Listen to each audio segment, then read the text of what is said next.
Welcome to Startup Success, the podcast for startup founders and investors. Here you'll find stories of success from others in the trenches as they work to scale some of the fastest growing startups in the world. Stories that will help you in your own journey. Startup Success starts now. Welcome to Startup Success. Today we have a real treat. We have two Birkeland colleagues joining me to talk about 2024 and what founders can expect. I'd like to welcome Ardy Esmaeili, who is Managing Director of Birkeland's tax practice, and Steve Lord, who is the Managing Director of our service delivery teams and knowledge share program. Thank you both for being here. Sure. Glad to be here. Thank you. So this is the time of year when everyone starts to stress a little about next year, right? You're wrapping up for the holidays, making your plans for 2024. And a lot of founders have been submitting questions into the show about what next year is going to look like. 2023 was very strange, as I'm sure you both can agree. Steve, let's start off by talking big picture. Like, what do you see in store for, the U.S. economy and other kind of macro climate things on deck? Sure. One of the interesting things is something you just said, in that 2023 was a very strange year. We all feel like it was a really tough year macroeconomically, but when you look at the actual numbers and the data, it was not. It was actually a pretty good year from a macro perspective when you look at things that are beyond the realm of just the founder community or the startup ecosystem. So I think we're going to see more of that heading into next year. The higher level of interest rates is doing its job. If anything, we may find that it's doing too good of a job and there may need to be a rapid readjustment there. But for right now, what I think people are expecting the most, and the way the data seems to be shaping up, is that we're going to stay sort of at a higher level of interest rates heading at least into the first half of the year, but we won't be going up. The Federal Reserve has already signaled they're going to hold and see how this goes. Generally speaking, interest rates need 12 to 18 months. Changes in those interest rates need 12 to 18 months to percolate their way all the way through the economy. So we were all crazy about inflation a year ago. Interest rates went through the roof, and now we're seeing that down. We've got a 3.0 or 3.3 print last week on inflation. So those rate cuts, and we haven't even started to see the impact of the most recent rate hikes. So it's way too soon to start talking about cuts, but I think we're done going up. And that's going to be the main macro backdrop. The last thing I'll say before I shut up is it is an election year. Typically, election cycle is a real thing. Economies tend to do well during election years. So expand on that a little bit. Is that really true? Because everyone says that, but okay. No, it is really true. The best years for the stock market in the 4 years is typically the third and the fourth year. Presidents, whether they know they're doing it or not, they tend to put a lot of things out into the world in order to get the economy running so that they can get elected. And it's been, people have looked back to this since the 1920s. Now, this year will be a little bit different, I think, because of where we were. And we're still in the hangover phase from 10 years of rock bottom interest rates, tons of liquidity in the system. That's partially also what we feel. We feel liquidity kind of leaving and going other places. And that's part of why you see, real estate still sort of sideways based on where you would have expected it to be with high interest rates. Okay, that's really helpful. I want to go back real quickly to something you started off by saying, and that is it wasn't a strange year. It was a pretty good year. Why does it was feel a like strange it year? No, I wasn't clear there. No. Yeah, okay. Okay, yeah, let me re-clarify the question. It was a strange year, but if you look at all the numbers and data, it wasn't that bad of a year. Why does it feel like it was worse? Why do the founders listening to us, they're shaking their head like, no, it wasn't a great year? Right, because a lot of the things that I think the founders track, this is long-term enterprise sales contracts, right? New business development, whether their fundraising went the way they wanted. A lot of those things were impacted in 2023 because of where they entered the year, or even 2022, had very skewed levels, right? So you had some sectors in the startup economy that were just going crazy post-pandemic. And of course, we came off that boil a little bit in 23. When you look at the leading indicators for the overall economy, employment, wage growth, things like that, the reduction in inflation that we've seen, those are all things that speak to the long-term underlying health of the economy. But if you were a startup trying to sell to IBM in June of 2023, no one was answering your emails because those folks were pulling back and waiting to see what happened. Got it. That makes perfect sense. So the pullback that founders felt was real, but it was being driven, in a different way than okay. Right. From a And macro perspective, it was okay. Right. From a micro perspective, everybody felt it. We all know that we all feel like it was kind of a tough year economically, right? Right. So right. That's the disconnect. Okay. And I want to come back later and ask you about fundraising and how this plays out for a founder. But Ardy, I want to talk to you about what founders should have on their radar for 2024 as far as tax changes, because that's something we all have to deal with. Yeah. Always compliance with it and filing the taxes on time to avoid any penalty or interest and fees as always. However, there are three main things that I recommend to work with your tax accountant. So one of them is R&D and also R&D tax expense capitalization. So these are two different things. However, a lot of startups, they have to start capitalizing their R&D expenses for the tax purposes. So that makes the company profitable if they do have a lot of R&D expenses. So working with a tax professional to make sure, if there is a profitability, how much their tax liability they have. Also, if they qualify for R&D tax credit, not all of their tax expense, R&D expenses are qualified for R&D tax credit. However, there is a majority of them that may qualify, and then they can claim the credit, and they can use some of those credit against the liability. That's definitely one of the huge topics for the next year.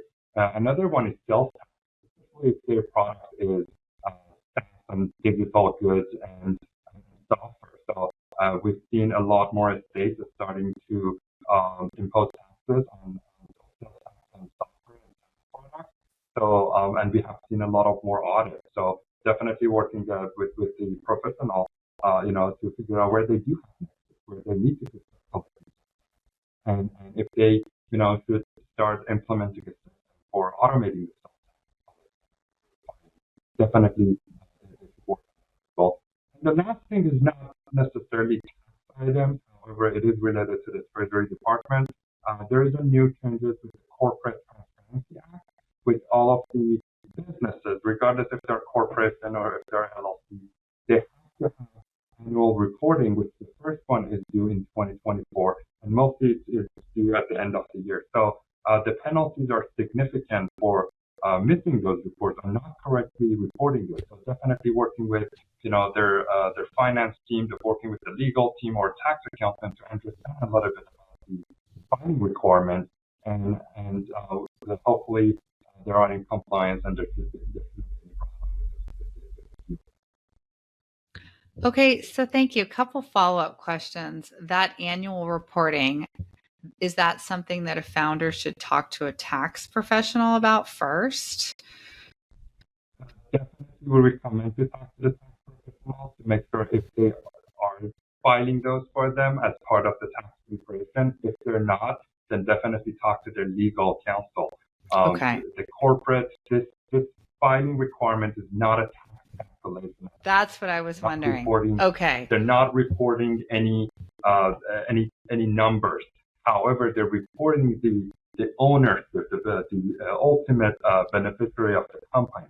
So how they report it and how the reporting is, it needs to be reviewed at the end of the day with the legal. Got it. Okay, that's a helpful clarification. Then you mentioned sales tax, which not every founder has on their radar, and they should. And you said a word that I know not everyone's familiar with, but is really important, and that's nexus. Can you just give a quick overview, not too detailed, about what that is and why a founder needs to have that on their radar, sales tax nexus? Sure. So there's two different types of nexus. One is physical nexus, and the other one is economic nexus.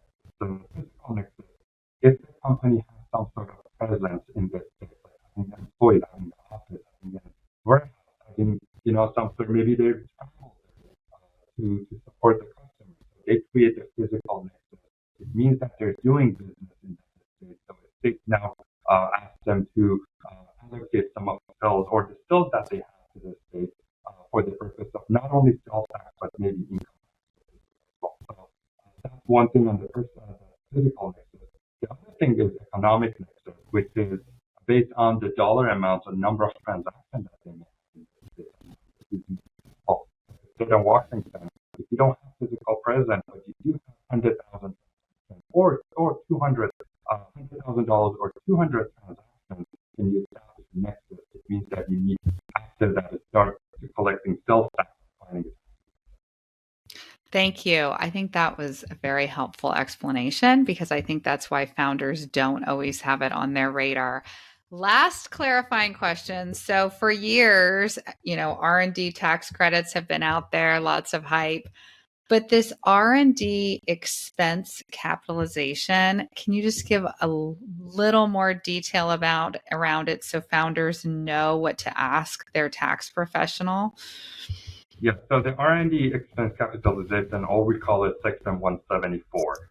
And this is the new tax law, which was already passed back in 2018. However, the effective date was 2020 tax year. So which means that if any company start working on R&D and they have R&D expenses, they're not able to expense it anymore. They have to capitalize it and expense it over the period of time.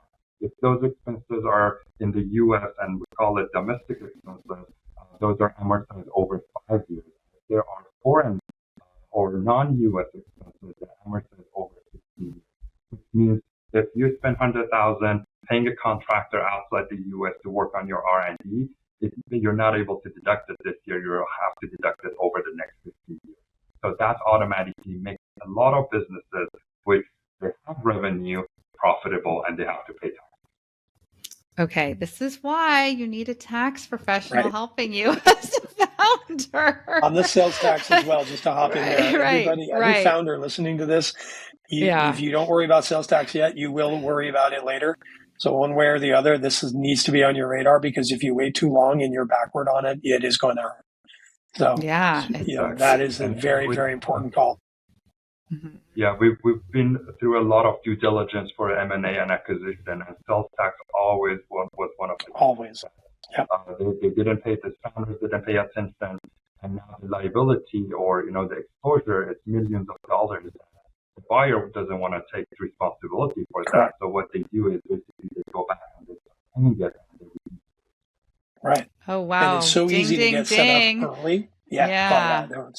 And it's so easy to get set up early. I hope everyone listening heard that. Yeah. Yeah, exactly. It's like you set it up early, you're fine. Otherwise, look at it's impacting your and it sale. grows quickly if it's not done right.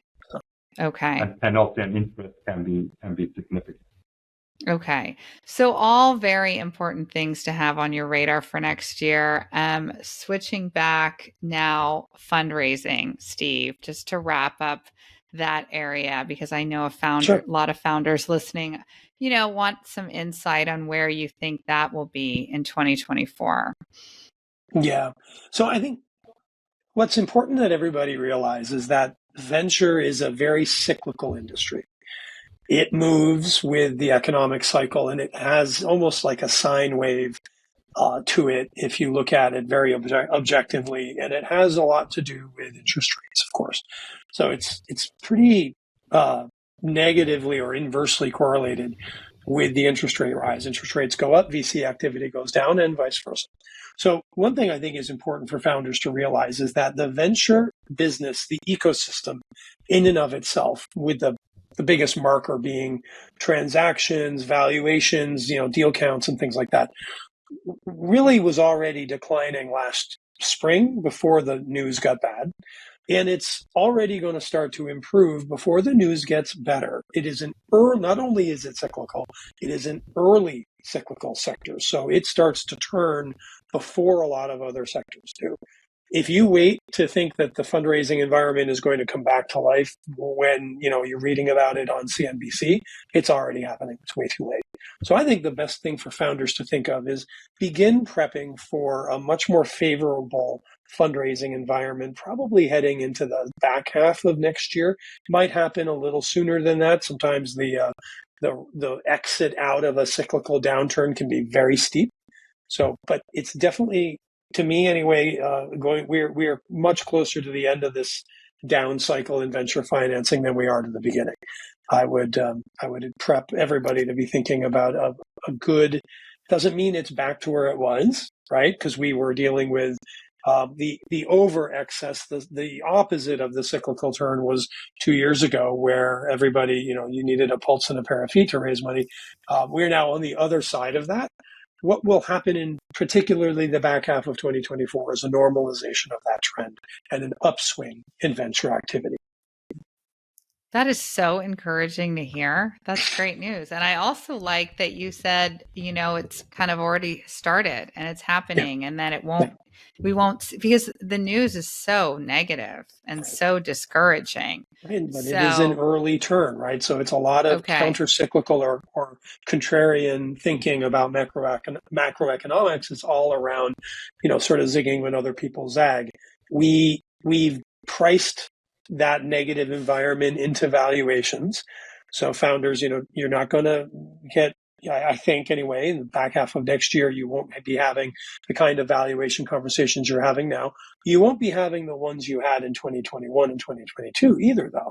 It is a normalization of that movement.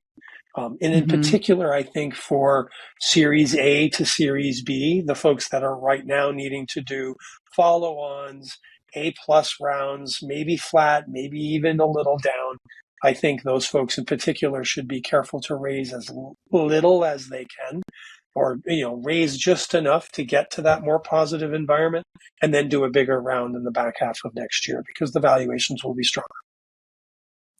Great advice. And I like how you use that word, normalization. Like, we're not going to get back to the height, but it's correcting, it's moving in the right direction. It's trending that way. Yeah, this is okay. I want to leave it right there. I will tell everyone listening, Ardy and Steve are two of the busiest people I know. So I'm going to let them go, but great news. And to leave on that encouraging note is really helpful. So thank you both for being here today. Happy holidays. And I appreciate your time. Thanks, Kate. Happy holidays.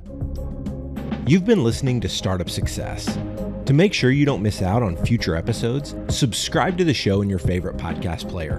Like what you hear? Tap the number of stars you think the show deserves in Apple Podcasts. For more tools and resources for your own startup success, check out birkelandassociates.com. Thank you so much for listening. Until next time.